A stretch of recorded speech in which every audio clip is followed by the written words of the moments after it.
Yun, good morning mga DIY bro, garage. So dito tayo sa Hyundai Accent. Ang issue nito ay sa issue na agad tayo mga bro.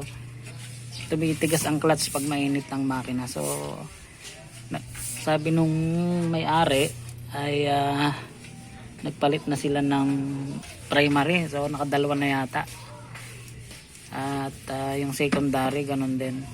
So parang yung pinalit ng secondary parang medyo mahina yung ano, parang hindi assembly yung pinalitan, parang goma lang kaya bumigay agad. So ganun, pag ganun mga bro, anahin mo lang yung ano, yung tumitigas tong second. So nasa ilalim tayo itong secondary, tumitigas, hindi siya bumabalik pag nagano. So kahit sino pwede itong gawin, mag DIY, kahit sinong ano ko, tinuturo ko rin to kahit kanino. So may dalawang bolts lang yan dito, tanggalin nyo lang, tapos ito.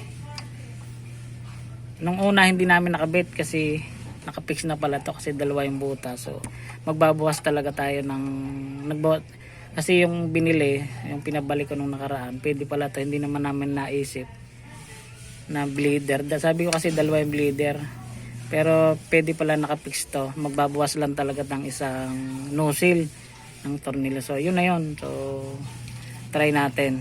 So ano yan, tinatanggal lang dito, house dito, makakabit nyo na yan. So try natin mamaya. So yun lang, DIY tips lang sa mga gustong magano. Dalawang tornilyo pag tumitigas ang preno, ang ano pala ang clutch, hindi ito bumabalik. Kaya ang sabi ng iba lumulusot yung primary, pero nakadalawang palit na so siguro hindi naman siguro. So yun lang mga bro, at dalawang tornilyo matatanggal nyo lang yan. Mabilis ang tips lang. Tapos ito lalagay na, tapos pa bleeding, madali lang naman magpa bleeding. So yun lang, at God bless po.